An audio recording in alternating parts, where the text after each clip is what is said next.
One of the hardest things to do with game design is to come up with a new take on an existing genre and actually make it fun and interesting enough to steal players away from their go-to games. And the Finals aims to do exactly that, as it boldly combines elements from Overwatch, Team Fortress, and Battlefield into its own unique and insane experience. I've been playing and testing this beta with different classes, loadouts, seeing what it's like to play with randoms versus playing with friends, and really just trying to figure out what makes this game so darn enjoyable, and also what just doesn't work with it. Today, I want to discuss the best things about the Finals, also talk about the worst things in the game, and whether or not it has real staying power in one of the most competitive gaming markets. Let's start with the best aspects of the game. The visuals are inarguably fantastic. The Unreal Engine DLSS 3 cranking out nice 4K visuals at a high frame rate and beautifully rendered environments. Embark Studios is showing that they aren't just any new startup. This is a studio with 250 employees and they know how to make games.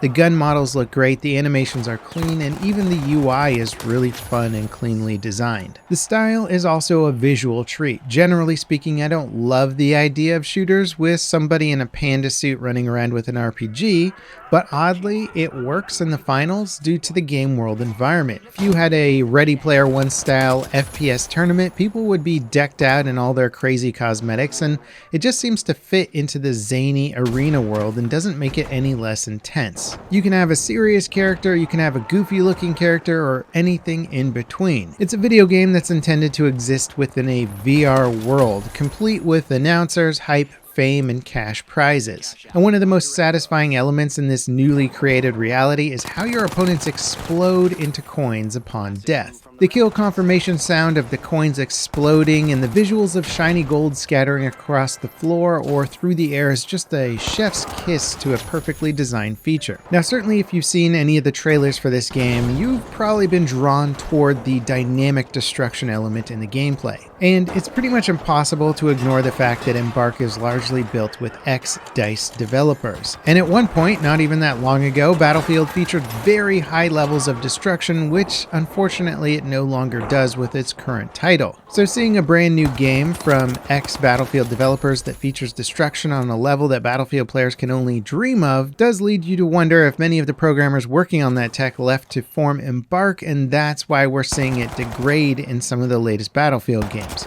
Regardless of that though, the destruction in the Finals works insanely well. I wouldn't say it's flawless, there's clearly break lines where things are meant to come apart, but the fact that they can achieve this level of destruction in multiplayer while having all the debris exist server side is something that no other game has done. Even when Battlefield had more destruction, it certainly wasn't server-side debris, and buildings always collapsed in the same way so that they didn't have to do this. In other games like Battlefield, you might have movable boxes in the environment that you think you're actually hiding behind, but on your screen what you're seeing isn't going to be the same as your enemy's screen because it's not server-side objects and destruction. However, this is not the case in the Finals. Everything you see, whether it's a giant chunk of concrete or plant pot, is in the exact same location and orientation for every single player. This is not easy to code and especially have it replicated at a higher tick rate. And while I see plenty of comments saying that they should do this in Battlefield, I think the fidelity of what's happening in the Finals is way too demanding on the netcode and CPU to try and do it at a larger scale.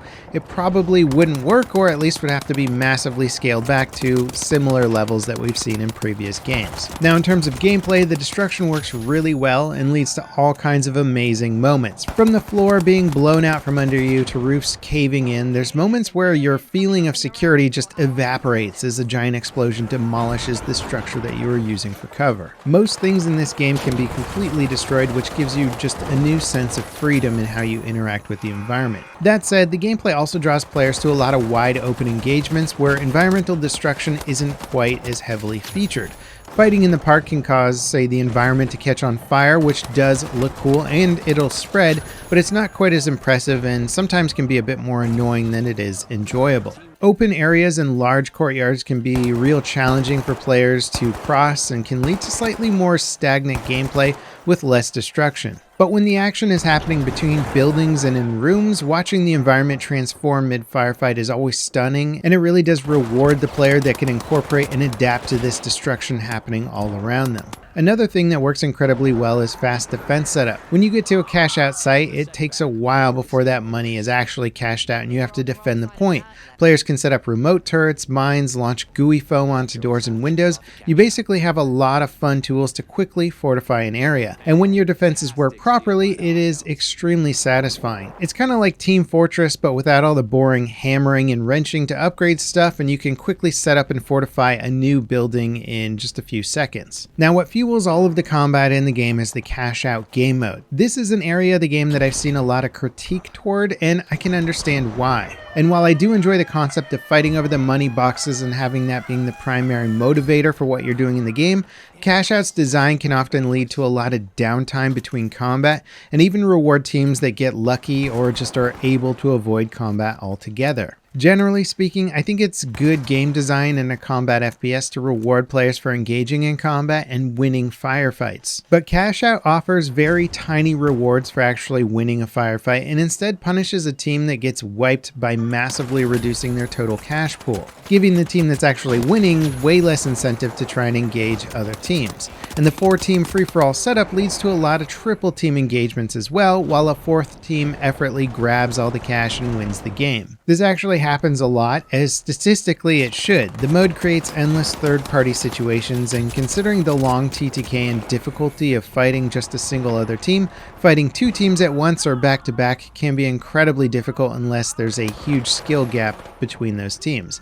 And after those fights are over, which can last a while, all the teams involved in the engagement are usually at a massive disadvantage compared to the team that just managed to extract without having to get into combat at all. Now, I'm not entirely sure what the proper solution is to this problem. Spawn locations that better encourage 2-2 splits so that teams are more frequently paired against each other, or different point distributions for fighting versus capturing cash. Probably a combination of a lot of little things like that, but I do think that the base game mode is slightly problematic in how it's awarding points and splitting up combat. It's certainly a fixable issue, but in my opinion it does need to be addressed. It is, however, less of an issue in the tournament mode, where each game the top 2 teams actually qualify and move on to the next match.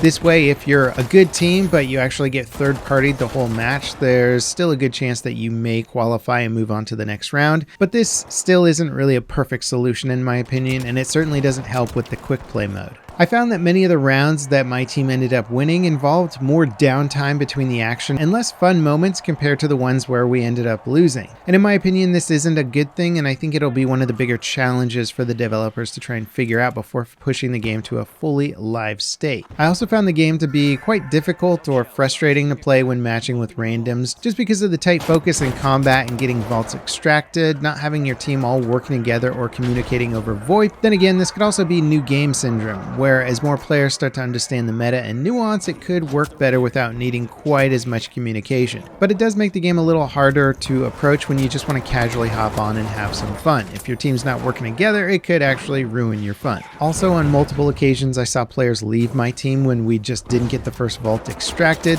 Rather than fighting it out from an underdog position, they just assumed leave and try and find a better team.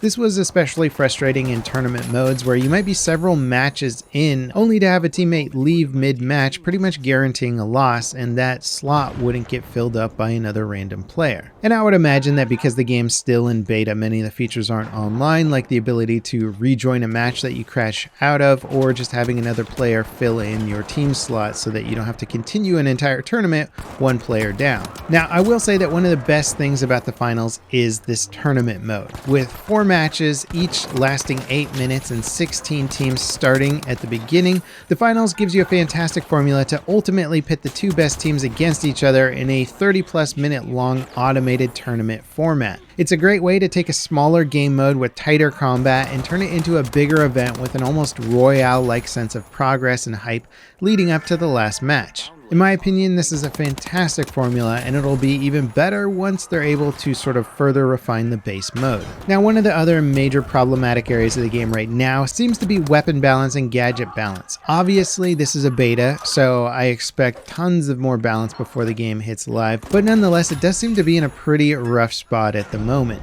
The base starting guns are fun and generally easy to use, but as soon as you begin to venture away from these weapons, it seems clear that balance and usefulness gets extremely circumstantial. Then again, maybe I'm not playing at a high enough level to take advantage of some of these weapons, but many of the shotguns, melee primaries, and other gadgets seems to be in very rough stages when it comes to being competitive with other options. Then again, while I was playing, there did seem to be some pretty intense input and latency issues with the game, which makes some of those high skill weapons much more difficult to use, so it is pretty hard to judge properly in this current beta build. So after putting in some time with the finals, I can say without a doubt that I actually really like the game and I truly want it to succeed. And not just because it's like ex-DICE developers or because they're doing something new, but because when the gameplay and combat actually clicks, it clicks really well. Using the environment to kill your opponents or bust through a wall for a clutch flank is endlessly satisfying. The world design is fun, it makes me want to craft a character that's visually unique and totally fits with my playstyle, and I do think that the rough areas of the game are certainly fixable. That said, I don't think that the finals is going to be an easy game to balance, and the addition of new gadgets and weapons will probably have to be rolled out super slowly to prevent massive upsets with the gameplay or meta. But the foundation that's been laid out does seem very strong, and the opportunities for mixing up the gameplay with arena modifiers and wacky stuff seems like it could easily keep the finals interesting and evolving endlessly. I hope to be watching esports tournaments for this game down the road. I can imagine some of those top plays being super insane and great fun to watch. Now, if you want to check out my first tournament in the finals with Matimio and one of the Embark developers, check out this video here. It's a good showcase of team synergy and just general gameplay. As always, thanks for watching. I hope you enjoyed, and I'll catch you next time. This is Level Cap, signing off.